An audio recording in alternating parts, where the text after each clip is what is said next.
Baik pemirsa, kalau melihat dan juga berkaca pada pemilu sebelumnya, pemilu 2019, kita bisa tahu begitu besarnya, begitu pengaruhnya luar biasa dan juga cukup signifikan melihat kontribusi yang diberikan oleh para relawan untuk bisa mendongkrak, untuk bisa mengkatrol dan juga memberikan suara sebanyak-banyaknya kepada pasangan capres-cawapres yang mereka dukung dan juga mengantarkan sampai kemenangan. Bagaimana dengan pemilu tahun ini? Kalau kita lihat memang hingga saat ini lebih kurang sebulan ataupun juga kurang dari sebulan menjelang pemilu 14 Februari mendatang. Ternyata banyak sekali pergerakan para relawan, perpindahan yang tadinya mendukung 01 pindah menjadi 02, yang mendukung 02 pindah jadi 03 dan sebaliknya. Nah, kita akan lihat sebenarnya bagaimana pergeseran-pergeseran ini, termasuk kita akan lihat apa yang menjadi motivasi, menjadi dasar dan juga menjadi alasan para relawan untuk bisa memberikan dukungan secara all out kepada para pasangan capres-cawapres. Betulkah karena tertarik dengan visi, misi dan juga janji-janji mereka? Betulkah karena melihat performa mereka di debat ataupun juga di kesempatan-kesempatan lainnya saat kampanye? Atau hanya karena faktor pragmatis, faktor keuntungan pribadi dan juga uang semata? Kita akan bahas mengenai hal ini, perwakilan dari para relawan masing-masing capres ataupun juga cawapres 01, 02, 03 sudah bersama saya baik di studio ataupun juga daring dan juga pengamat politik. Saya akan perkenalkan terlebih dahulu ini dari kubu ataupun juga pasangan 03 yang juga merupakan relawan Ganjaris. Saya kedatangan sosok yang sangat cantik sekali, Mbak Maya Nindya. Assalamualaikum warahmatullahi wabarakatuh. Mbak Maya, selamat malam. Selamat malam Mbak Putri. Baik, selain Mbak Maya nanti juga kita akan dengarkan bagaimana pandangan dari pengamat politik Kang Ujang Komarudin melihat ini semua. Saya yakin Kang Ujang punya catatan yang banyak juga mengenai peran serta dan juga kiprah dari para relawan. Assalamualaikum warahmatullahi wabarakatuh Kang Ujang, selamat malam. Waalaikumsalam Mbak Putri, selamat malam. Baik, kita juga nanti kedatangan dari pasangan 01 juga, nanti akan hadir Bang Benny Pramula tapi juga masih melaksanakan sholat maghrib. Kita akan perkenalkan juga untuk yang mewakili dari kubu 02, Wakil Komandan TKN, yaitu yang juga mengawal Pak Prabowo dan juga Mas Gibran. Ada Bang Immanuel Ebenezer. Bang Noel, selamat malam Bang Noel. Selamat malam Ibu yang cantik. Baik Bang Noel. Salam buat Kang Ujang dan Ganjaris. Oke, baik Bang Noel. Nah, kita langsung saja Kang Ujang. Kang Ujang, saya sudah sempat tadi berikan keterangan bagaimana peran dari para relawan di pemilu sebelumnya 2019. Kalau di pemilu ini 2024, seperti apa peran relawan yang menurut Kang Ujang lihat? Apakah ada perbedaan dibandingkan pemilu sebelumnya? Ya tentu begini, pertama relawan ini kan terbagi-bagi, artinya ada yang besar, ada yang biasa saja gitu dan ada yang juga yang kecil. Oke. Nah kekuatan relawan ini kan ketika diakumulasikan ya menjadi besar juga. Ya. Makanya misalkan ketika Pilpres yang lalu katakan ada Bang Immanuel gitu kan, ada Jokowi manianya salah satu yang besar gitu. Sekarang jadi Prabowo mania gitu. Itu dia. Lalu juga ada Projo. Ini kan dianggap relawan-relawan yang besar. Tapi kan di luar itu banyak juga ada relawan yang biasa saja. Misalkan Ganjaris di kubu Pak Ganjar dianggap besar gitu, ada sahabat Ganjar juga besar. Nah, oleh karena itu saya melihat ya fungsi atau peran relawan itu yang tidak dilakukan oleh partai politik. Ya partai politik bukan hanya sebagai pemberi tiket, bukan hanya sebagai pemberi perahu ya untuk capres-cawapres kandidat itu berlayar. Tetapi bagaimana ditopang oleh kekuatan relawan ini. Karena begini, masyarakat itu tidak semua suka dengan partai politik.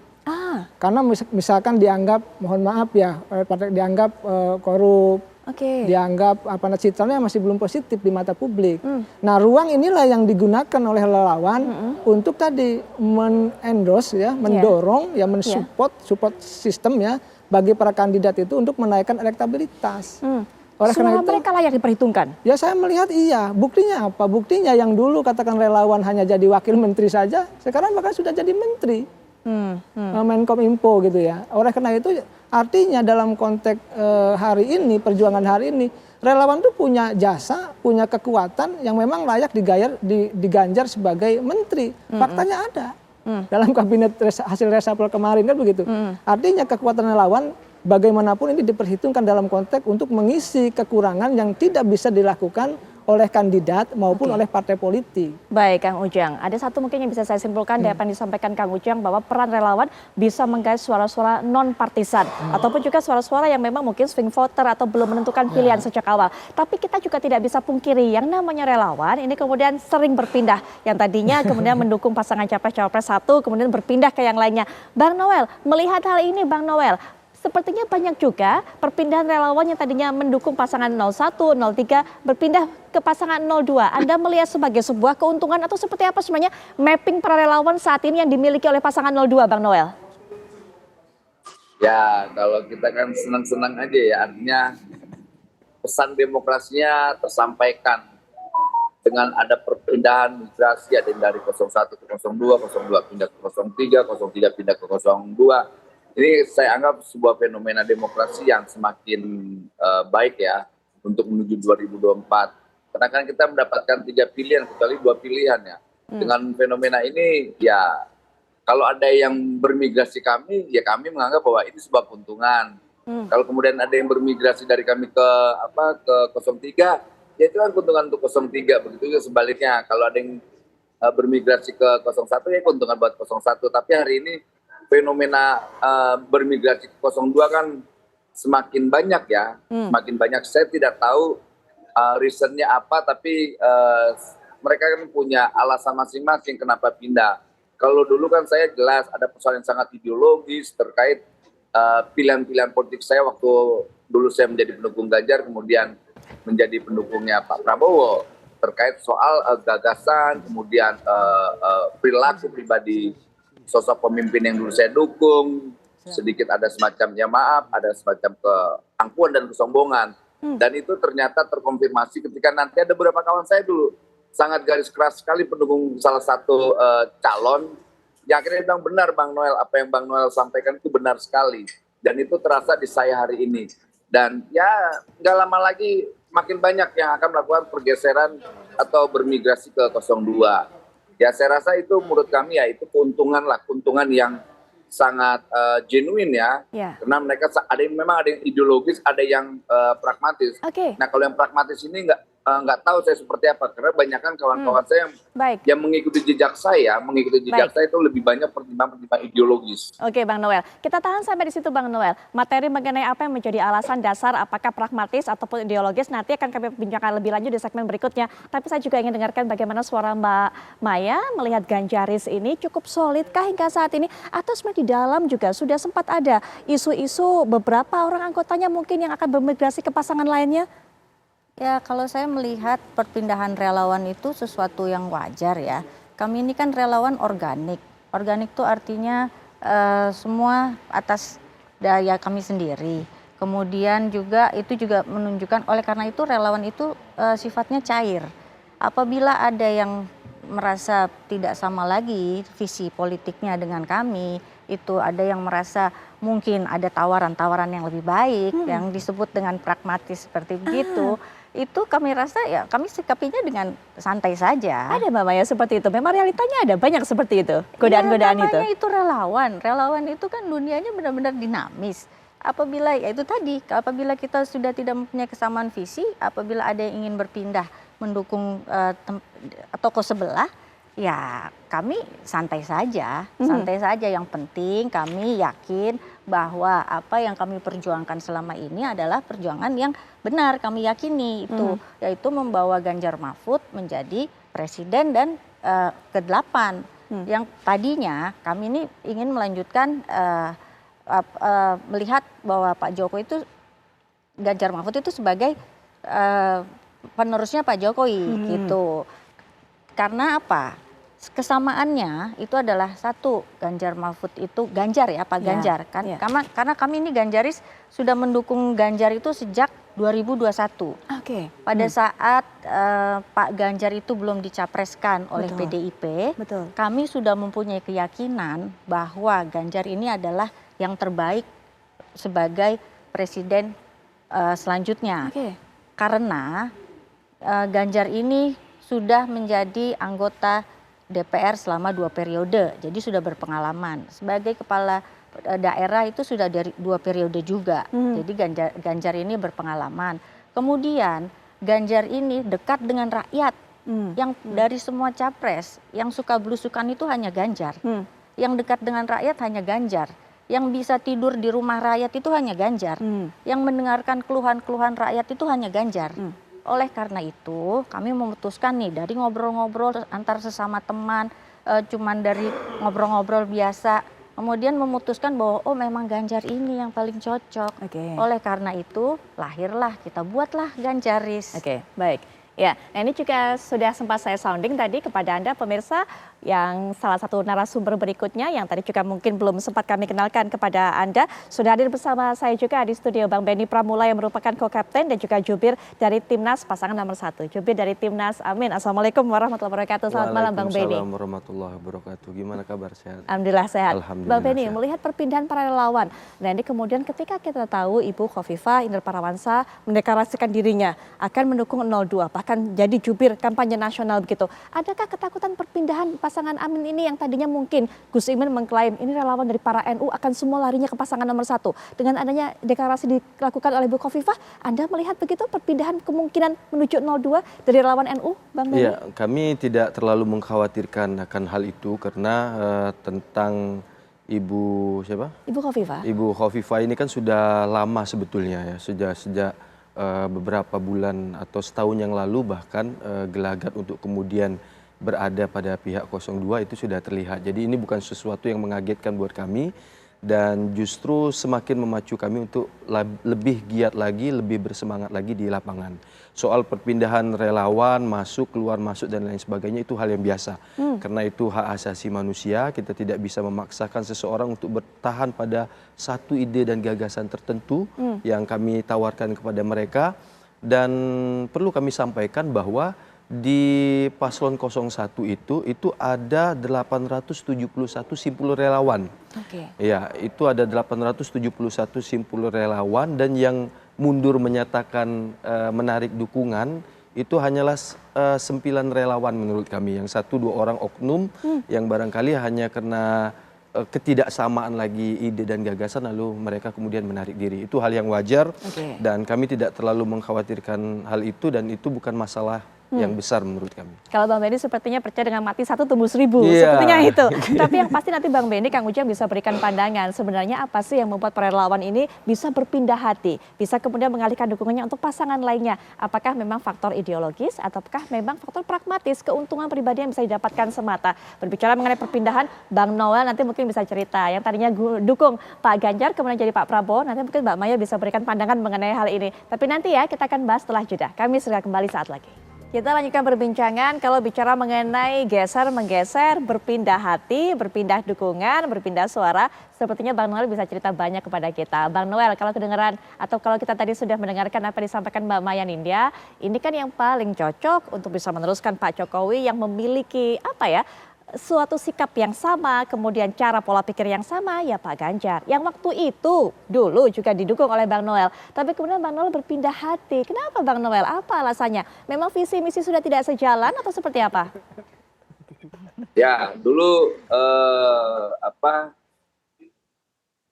ini kami sama mungkin ya tanggapan kami atau yang ada di kepala kami itu sama dengan kawan-kawan Ganjaris bahwa Ganjar itu bisa melanjutkan legasinya Pak Jokowi. Ganjar itu memiliki kesamaan karakter. Ternyata dalam proses yang kita jalani ya tidak, gitu loh. Karena tidak ada titik temu yang kami temui dari karakternya Pak Jokowi dengan yang ada di Mas Ganjar. Pertama itu, kedua, soal kinerja juga tidak bisa dibandingkan juga. Karena Ganjar tidak punya komitmen. Pertama itu, kedua, Ganjar tidak punya kemampuan berpikir yang lebih luas. 3, yang gak kalah penting adalah Ganjar sangat manipulatif. Waktu itu ya sifatnya antara di medsosnya dengan tindakan nyatanya. Artinya itulah menjadi pertimbangan saya waktu itu kenapa coba memilih pilihan yang lebih ideologis. Karena kita ini salah satu yang mempelopori migrasi politik basisnya ideologis. Dan kawan-kawan Ganjar sudah pahamin. Pertama-tama yang mendukung Ganjar itu ya kita, GP Mania. GP Mania yang mempelopori waktu itu mendukung Ganjar sebagai presiden.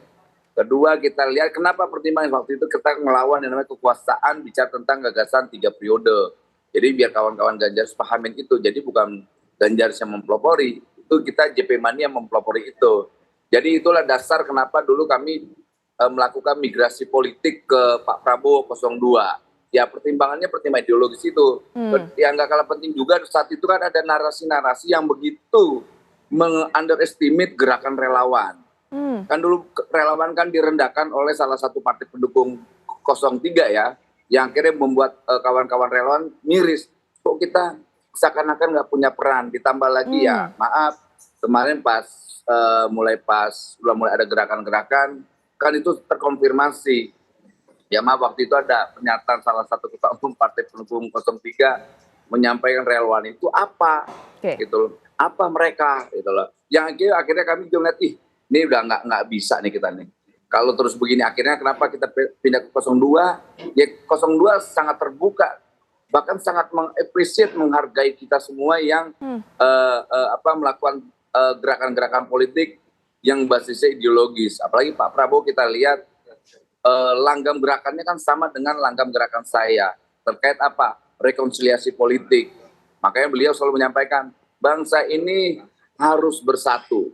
Makanya selalu beliau sampaikan, mau Anies kayak mau Ganjar, mereka adalah merah putih yang semuanya punya komitmen moral dan politik untuk membangun bangsa ini. Dan itu kita suka sekali, gitu loh. Makanya kita berharap nanti ke depan sudahlah, jangan lagi narasi-narasi yang basisnya itu malah coba mendiskreditkan dan sebagainya. Kita bicara nanti ke depan, bicara tentang program, bicara tentang gagasan yang bisa memberi sebuah harapan agar bangsa ini hidup lebih baik ke depan. Apalagi Pak Prabowo punya gagasan dan program terkait makan gratis dan susu gratis buat anak dan ibu hamil. Ini kan sangat programatik sekali itu. Baik. Mbak Maya Ninda bagaimana tanggapannya mendengarkan yang tadi disampaikan Bang Noel? Alasan mengenai kemudian tidak sepaham lagi melihat Pak Ganjar, kemudian tadi menilai manipulatif, tidak ada komitmen, itu memang satu hal. Tapi ada satu hal lagi ternyata yang tidak kalah pentingnya. Ketika para relawan ini merasa tidak mendapatkan penghargaan, tidak mendapatkan pengakuan. Kemudian Ganjaris seperti apa kemudian untuk bisa jangan sampai paham-paham ini semua atau pandangan-pandangan ini semua membuat para Ganjaris ini berpindah haluan, berpindah suara? Ya, kita kembalikan lagi ke niat kita menjadi relawan itu apa, gitu kan. Relawan itu namanya juga relawan, rela, ada kata rela. Jadi kata rela ini yang harus menjadi dasar apabila kita ingin menjadi relawan. Jadi relawan yang baik itu menurut saya adalah relawan yang berdasarkan idealisme. Yang memperjuangkan idealismenya, tidak memikirkan nanti saya dapat apa, tidak memikirkan nanti saya dapat jabatan apa, atau tidak memikirkan saya dapat penghargaan apa. Yang penting adalah idealisme kita melihat Indonesia itu ke arah yang lebih baik. Tapi Mbak Maya merasakan yang sama, tidak mendapatkan pengakuan atau direndahkan dan sebagainya? Saya nggak ngerasa ada yang merendahkan atau tidak mengakui kami ya. Kami sebagai relawan ini kan sifatnya cair dan organik. Kami ini tidak terafiliasi oleh elit politik manapun. Seharusnya relawan kan seperti begitu. Kami hanya memperjuangkan apa yang menurut idealisme kami itu baik, apa yang menurut visi kami baik, siapa yang paling cocok untuk memimpin Indonesia ke depan. Hanya itu. Jadi kalau kami tidak dapat penghargaan, kita tidak cari itu kok. Kita cuma pengen lihat apa yang idealisme kita terwujud, itu aja. Baik, nah ini bagaimana Kang Ucong melihat hal-hal seperti ini, tidak mendapatkan pengakuan, itu bisa menimbulkan kecewaan di kalangan relawan. Tapi ada juga mungkin para relawan ini kemudian yang mengalihkan dukungannya karena adanya godaan-godaan yang bersifat pragmatis tadi, yang bersifat politik praktis tadi. Kalau kita bicara garis, ya ada batas gitu ya, ada batas idealisme, ada batas realitas. Artinya ini kalau saya melihat kombinasi. Nggak bisa juga misalkan ini basisnya ideologis, idealisme. Pasti juga kepentingannya ujung-ujungnya nanti mohon maaf BUMN dapat komisaris dan lain sebagainya kan. Itu juga itu fakta dan kenyataan. Dan seandainya misalkan saya menjadi relawan pasti ada keinginan itu juga dong. Namanya gue berjuang di politik, who get what, when and how. Siapa mendapat apa, kapan dan bagaimana. Itu sebuah realita perjuangan idealisme yang ujungnya mendapatkan sebuah kompensasi yang setara dengan perjuangannya. Saya rasa hal yang wajar. Tetapi memang yang agak repot adalah kita memang betul-betul pragmatis. Ketika jadi relawan nyari duit, kesana kemari nyari uang. Ini yang menjadi persoalan. Jadi memang kalau memang sepakat menjadi relawan, ada nilai yang diperjuangkan. Nah itulah nilai-nilai sebenarnya yang ada dalam diri para relawan itu. Karena kalau misalkan sifatnya pragmatis semata tadi ya, idealisme tidak diungkapkan lalu peran juga tidak ada, ya buat apa? Tidak ada juga fungsi untuk misalkan bisa mengerek elektabilitas dari para kandidatnya itu. Oleh karena itu saya meyakini ya ada kombinasi itu. Jadi ada relawan yang berjuang untuk idealismenya pasti ada. Dan relawan di saat yang sama yang memperjuangkan apa namanya tadi pragmatisme juga pasti ada. Itu tidak mungkin tidak ada, namanya dunia politik. Dan itu realita yang kita hadapi. Makanya nanti misalkan bukan hanya relawan, para buzzer pun diganjar apa sebagai komisaris, banyak. Oleh karena itu saya melihat apalagi relawan yang dia sudah berdarah-darah, sudah berjuang mati-matian, hanya memperjuangkan idealis tidak dapat apa-apa, itu juga menjadi persoalan. Oleh karena itu pasti mohon maaf para kandidat itu sudah memperhitungkan. Bahkan saya mendengar nih mohon maaf gitu ya, ya kubu tertentu sudah mempersiapkan. Apa yang dipersiapkan? Ya ada, misalkan tim sukses ini di mana tempatnya, partai koalisi ini menterinya apa, itu sudah akan ditaruh seperti itu, ya, sudah menempati posisi menteri ataupun juga di BUMN. Dikasih tahu juga Kang Ujang yang masih kosong ini ada juga. Ya ini juga sebenarnya realita perjuangan ya. Jadi tadi idealisme diperjuangkan, pragmatisme juga ya diperjuangkan. Jadi mohon maaf bohong juga kalau hanya berbasis kepada idealisme itu. Pasti ada nilai-nilai pragmatisme yang dikembangkan oleh para relawan. Gak mungkin lah. Saya jadi relawan, pengen juga dong saya jadi menteri. Pengen juga saya jadi wamen. Pengen juga saya di istana. Pengen juga saya berkuasa misalkan jadi komisaris. Pasti. Itu adalah keinginan alamiah yang sekarang ditawarkan dan diperjuangkan oleh para relawan itu. Asalkan kuncinya menang, kan itu aja sebenarnya. Ini menarik soal siapa dapat apanya, tapi itu nanti. Saya ingin dengarkan. Saya tambahkan sedikit. Oke, boleh. Kebetulan kalau kami di Ganjaris dari awal kami dibuat pada tahun 2021 itu, kami ini sudah pengurusnya itu kami sudah membuat fakta integritas yang kami tanda tangani bersama, yang berisi bahwa apabila orang yang kami dukung nanti menjadi presiden, kami tidak akan meminta-minta gitu, kami tidak berharap. Tapi apabila seperti yang Kang Ujang bilang tadi, ada nanti di belakang ada dipersiapkan ya. Ada reward atau apa, itu udah bukan bagian dari ini kami lagi gitu. Itu adalah bonus. Kami anggap itu adalah sebagai bonus, bukan sebagai tujuan utama untuk kami berjuang. Gitu. Baik, apakah kemudian fakta-fakta integritas ini bisa menjamin, nanti mungkin Kang Ujang bisa menjelaskan lebih lanjut tapi di segmen berikutnya. Tapi saya ingin dengarkan Bang Benny terlebih dahulu. Yang saya ingat pada saat itu Pak Anies pernah membentuk juga relawan turun tangan. Yang kemudian saat ini dibentuk oleh Pak Anies sendiri, tapi ternyata berpindah ke kubu 02 Bang Benny. Kenapa seperti ini terjadi bisa? Ya, kami sudah menginvestigasi relawan turun tangan yang itu cuma 1-2 orang saja. Relawan turun tangan itu adalah relawan yang sangat besar, di situ sangat heterogen dari berbagai kalangan.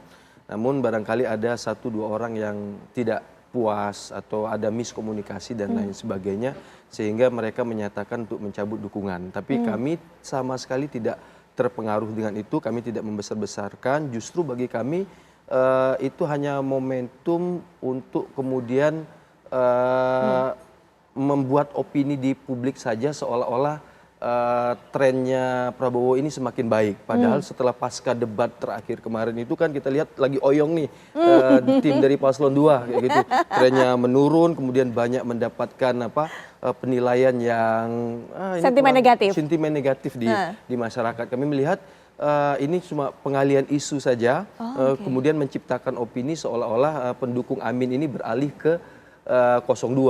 Padahal setiap hari pertumbuhan relawan itu terus meningkat di kubu Amin. Jadi itu sama sekali bagi kami tidak akan mempengaruhi elektoral, justru itu akan semakin menguatkan semangat, semakin membuat tim dan relawan kami di lapangan itu semakin bergebu. Di sini kita melihat mana yang benar-benar bersetuju terhadap agenda perubahan, mana yang hanya sekedar kalau kita jadi relawan di sini dapat apa ya? Ya mungkin karena mereka nggak merasa mendapatkan apa-apa, tuh namanya juga relawan. Relawan itu kan swadana, swadaya, semuanya mereka berkorban. Oke. Berkorban, dan relawan Amin itu rata-rata mereka organik. Mereka tidak dimobilisir, mereka tidak dibayar. Justru di beberapa tempat, beberapa daerah mereka cetak spanduk sendiri, mereka patungan, mereka gotong royong untuk membuat APK. Oke. Dan sangat aneh sekali kalau seandainya ada 1-2 relawan yang kemudian merasa kepentingannya tidak difasilitasi, lalu kemudian dia menarik dukungan, dan kami tidak tahu juga motivasi 1-2 orang ini apa sebetulnya bergabung kok tiba-tiba keluar, atau memang sengaja disusupkan untuk kemudian pada saat satu opini pada calon lain itu agak melemah, lalu kemudian dia mencoba untuk Ada kemungkinan seperti itu, Anda menyangka? mungkin saja. Oke, baik. Pemirsa, seperti yang kita tahu bersama bahwa pasangan 02 ini sepertinya juga punya target. Ini memang begitu besar isu ini. Mereka bisa lolos dari pemilu dan juga bisa meraih kemenangan hanya dalam satu putaran saja. Sementara untuk pasangan 01, 03 ini kemudian punya target juga untuk bisa melaju menuju putaran 2 dari pemilu 2024. Lalu bagaimana kemudian peranan dari para relawan ini untuk bisa meraih atau juga membantu pasangan capres-cawapres meraih target-target tersebut. Nanti kita akan bicara lebih lanjut tapi setelah jeda. Kami segera kembali. Tadi sebelum jeda sudah sempat saya sampaikan mengenai target menang satu putaran yang kita juga sering didengung-dengungkan. Kemudian juga target dari kandidat lainnya untuk bisa melaju menuju putaran kedua. Kemudian bagaimana kuatnya, bagaimana signifikannya dukungan, dorongan dari para relawan untuk bisa mencapai target ini bagi para capres-cawapres yang mereka usung. Bang Benny mungkin terlebih dahulu, bagaimana kemudian keyakinannya mengantar Pak Anies, Gus Muhaimin untuk bisa terus melaju ke putaran kedua. Karena ini kalau kita lihat belakangan ini lembaga survei pun merilis angka terus naik secara signifikan perolehan angka elektabilitas dari pasangan nomor 1. Ya, kami cukup optimis dan sangat berbahagia sekali baik di Timnas maupun relawan yang sekarang ini sedang bergerak di wilayah dan daerah hingga ke grassroots ya. Karena tren dari beberapa lembaga survei itu menunjukkan peningkatan yang sangat luar biasa. Dan itu trennya sangat positif bagi kami, itu terus memacu kita. Target kita adalah bagaimana kami bisa menang di saat putaran pertama dan di putaran kedua. Bukan berarti target kita menang satu putaran, tapi target kami adalah bisa menang menjadi pemenang di putaran pertama dan menjadi pemenang di putaran kedua. Baik, Iya. ada kemudian seruan instruksi-instruksi khusus kepada para relawan mengenai hal ini untuk bisa mendukung target ini? Ya, instruksi kami tidak ada instruksi-instruksi khusus karena kami menyampaikan kepada relawan bergerak sewajarnya, bergerak dengan militansi yang ada tanpa harus kemudian harus ngoyo memaksakan diri, menjelekkan paslon lain dan lain sebagainya. Tetap saja fokus pada bagaimana mengabarkan, menyampaikan ide dan gagasan perubahan ini kepada masyarakat.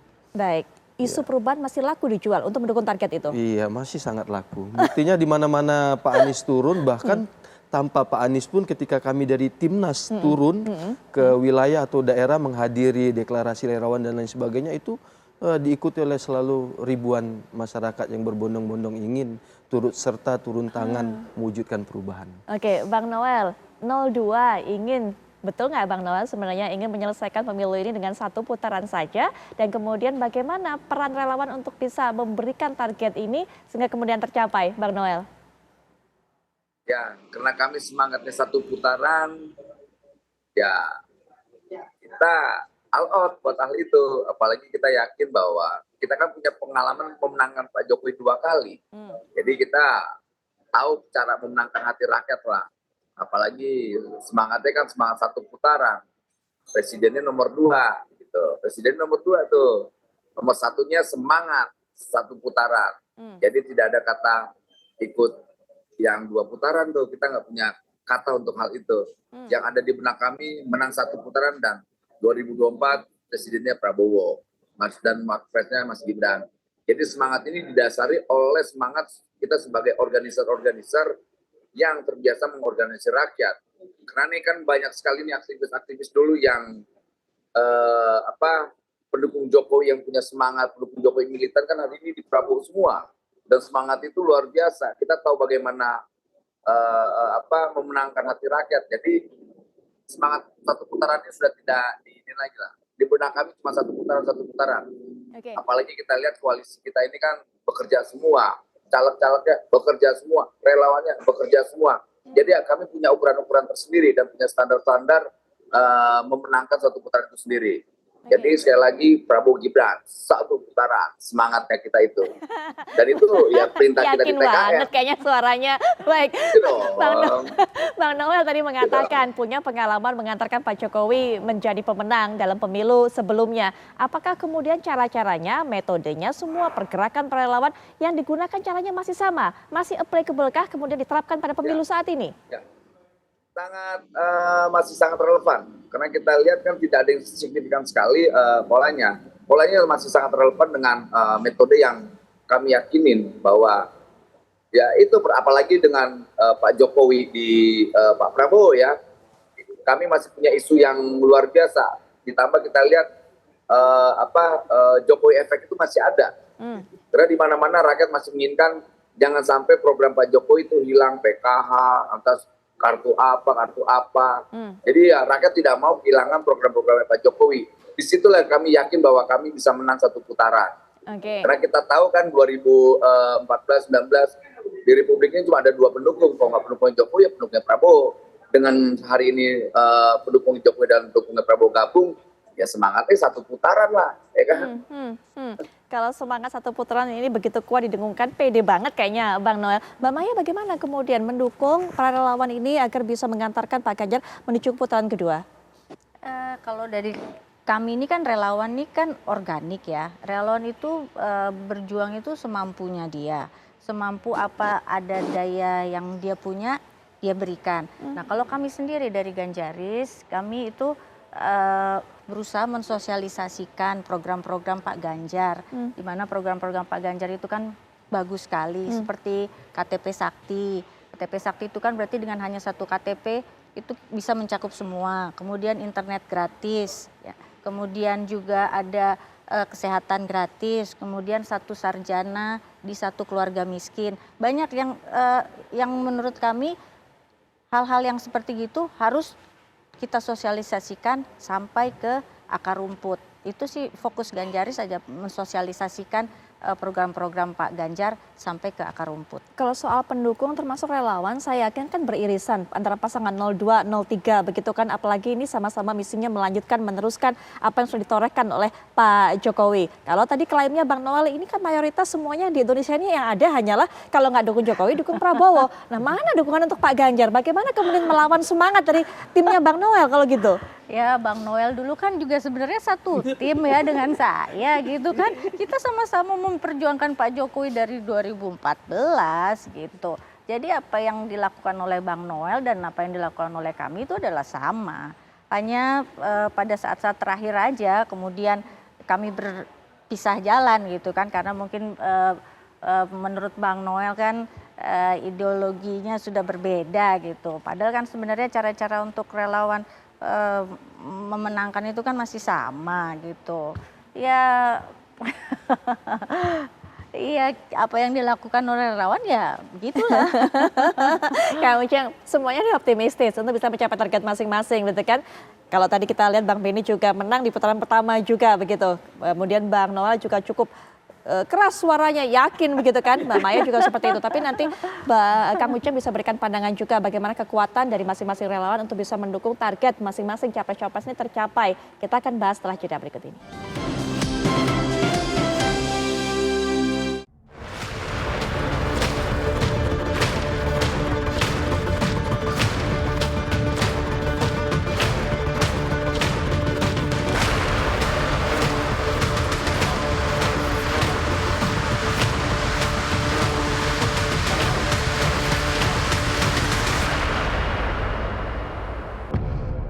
Kita bicara soal target dari masing-masing capres-cawapres tadi. Bagaimana kemudian dukungan yang cukup besar dari para relawan bisa membantu target tersebut tercapai. Ada yang maju ke putaran kedua, ada juga yang kemudian ingin menyelesaikan semuanya 1 putaran saja. Kang Ujang pandangannya? Ya tentu saya menanggapi Bang Noel juga dulu itu 2014, 2019 pertarungannya cuma 2 kubu. Ya. Pasti 1 putaran. Oleh karena itu kalau ingin menang 1 putaran tantangannya besar. Yang harus dihadapi oleh Bang Noel ya dan tim 02 gitu. Artinya butuh effort yang keras untuk bisa 1 putaran.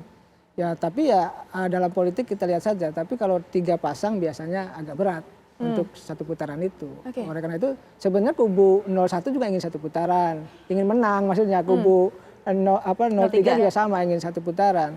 Coba kalau kita lihat dari konstruksi yang ada, saya sudah 2 tahun lalu katakan kalau 3 calon ya agak berat satu putaran. Tapi di politik tidak mungkin. Tapi dalam konteks simulasi yang saya lakukan agak berat saya bilang tantangannya bagi Bang Noel ya, perjuangan yang keras lah.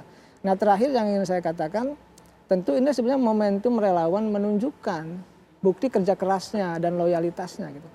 Bahwa sesungguhnya bukan hanya soal pragmatisme yang didorong, tapi ada perjuangan nilai yang diperjuangkan.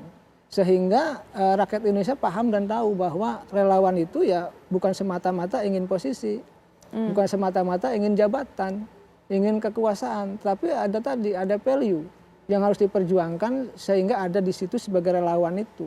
Nah ini sebenarnya yang harus kita pegang bersama. Ya dalam konteks pragmatisme politik tidak bisa dihindari. Itu adalah, mohon maaf, semua perjuangan adalah perjuangan logistik.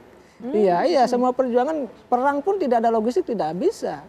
Oleh karena itu dalam konteks itu ya hal yang lumrah kalau ingin mendapatkan sesuatu dengan kerja keras dan berdarah-darah tadi. Oleh karena itu tadi kerja keras relawan menentukan dalam konteks perjuangan, menentukan apakah 1 putaran atau 2 putaran. Oke, Kang Uceng mengajak kita untuk bisa realistis melihat para relawan kali ini. Tapi Bang Benny mungkin saya akan bisa berikan kesempatan kepada para 3 perwakilan capres-capres untuk memberikan closing statement, pernyataan penutup. Bang Benny silakan. Baik, pemimpin itu bagaikan nahkoda yang menjadi penentu kemana bahtera akan dilaluinya. Dan orang-orang yang dipimpin itu bagaikan penumpang yang selalu mengikut kemana pemimpin akan membawa mereka. Kita perlu pemimpin yang punya visi, misi, dan ide dan gagasan yang jelas. Pemimpin yang bisa membawa bangsa ini menjadi bangsa yang adil dan makmur untuk semua. Pemimpin, calon-calon kita rindu calon-calon pemimpin yang betul-betul menawarkan sebuah karya, menawarkan sebuah masa depan yang gilang gemilang bagi kemajuan bangsa Indonesia. Tidak hanya sekedar gimmick-gimmick di media, joget-joget di media. Kita ingin pemimpin yang betul-betul punya visi, misi, dan gagasan yang jelas untuk membawa bahtera besar bangsa Indonesia ini kepada ketepian yang ingin kita tuju, yakni adil dan makmur untuk semua. Oke, baik, berikutnya Bang Noel. Pemimpin itu nggak cuma joget-joget di media sosial, Bang Noel. Silakan Bang Noel, pernyataan penutup. Ya, pemimpin itu harus mampu menghibur rakyatnya, bukan dengan kata-kata dan cibiran, apalagi mengukur sebuah penilaian. Karena kita datang ke wilayah yang saya lihat hari ini, ke beberapa desa-desa yang saya kunjungi, khususnya di Malinau, itu mereka bicara tentang dukungannya. Saya tanya, kenapa Bapak dukung Prabowo? Jawaban mereka sederhana, karena didukung oleh Pak Jokowi. Kok didukung Jokowi? Karena ada anaknya Pak Jokowi. Artinya semangat untuk semangat untuk mendukung Prabowo itu luar biasa, karena memang ada efek Jokowi dan efek Prabowo. Mereka bicara tentang kita mau nyatu bangsa ini, tidak mau lagi berkonflik-konflik, capek, apalagi membuat penilaian yang basisnya subjektif, itu tidak baik. Makanya ya kita joget-joget aja gemoy. Apain lagi bikin hal yang nggak beres. Pokoknya semangat kita adalah semangat 1 putaran. Apalagi kita lihat beberapa desa Batu Kajang ya, di Batu Kajang di Malinau ini, semangat mereka dukung Prabowo itu luar biasa. Pokoknya kami warga Batu Kajang, Malinau, Sebatik dan semuanya itu, Tarakan, semua itu semangatnya itu nggak terbendung lagi. Pokoknya tetaplah pokoknya di Malinau ini. Kebetulan saya posisi di Malinau. Semangat mereka tuh nggak surut untuk dukung Prabowo 1 putaran. Begitu Mbak kira-kira. Baik Mbak Noel, terakhir juga Mama Yanindya, silakan. Iya, jangan sampai salah pilih pemimpin. Pemimpin yang baik itu adalah pemimpin yang bisa dekat dengan rakyatnya, yang bisa mengetahui atau mendengar keluhan rakyat, nyaman ketika dia bersama rakyat. Dengan dia nyaman bersama rakyat, berarti dia itu bisa menyelami apa yang dirasakan oleh rakyat, kemudian bisa membuat kebijakan untuk menyelesaikan masalah rakyat. Jadi jangan pilih pemimpin yang cuman bisa ada di media sosial, atau ada pemimpin yang hanya ada di joget-joget misalnya. Pilihlah pemimpin yang benar-benar turun ke rakyat. Terus kemudian juga kita juga harus pilih pemimpin yang mempunyai komitmen untuk tidak korupsi. Oke, baik. Dan kemudian juga pilihlah pemimpin yang sudah berpengalaman. Oke. Dan Baik. itu adanya di Ganjar Mahfud. Oke, baik. Saya dengarkan juga celentukan dari Bang Noel tadi. Tapi yang pasti makasih kehadirannya Mbak Maya Nindya, terima kasih. Kang Ujang Komarudin, terima kasih. Mbak Meni Pramula, terima kasih. Kemudian juga Bang Noel Ebenezer, terima kasih juga sudah menyempatkan waktunya di Ya, tengah-tengah terima kasih sama-sama. dapilnya Salam di luar berterima kota. kasih, dan Anis. Baik.